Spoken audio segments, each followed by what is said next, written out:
Subscribe करें और दबाएं बेल आइकन ताकि कोई खबर रह न जाए। सूम में तूफानी बारिश के बाद लैंडस्लाइडिंग और गाड़ी नदी में बह जाने से 3 अफराद जख्मी हो गए। सूम में होने वाली तेज तूफानी बारिश के बैश क्वेटा रोड पर जुडिशल कम्प्लेक्स के करीब गाड़ी नदी में बह गई। गाड़ी नदी में बहने के बैश वली खान नामी शख्स जान बच जबकि 3 अफराद जख्मी हुए। हमीदुल्लाह, सादिक खान और मोहम्मद इस्माइल को जख्मी हालत में अस्पताल मुंतकिल कर दिया गया।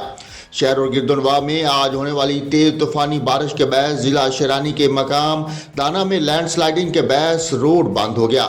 डीआई खान कौमी शहरा जिला शेरानी दाना सर के मकाम पर लैंडस्लाइडिंग के बैस रोड हर किस्म की छोटी बड़ी ट्रैफिक के लिए बंद कर दिया गया।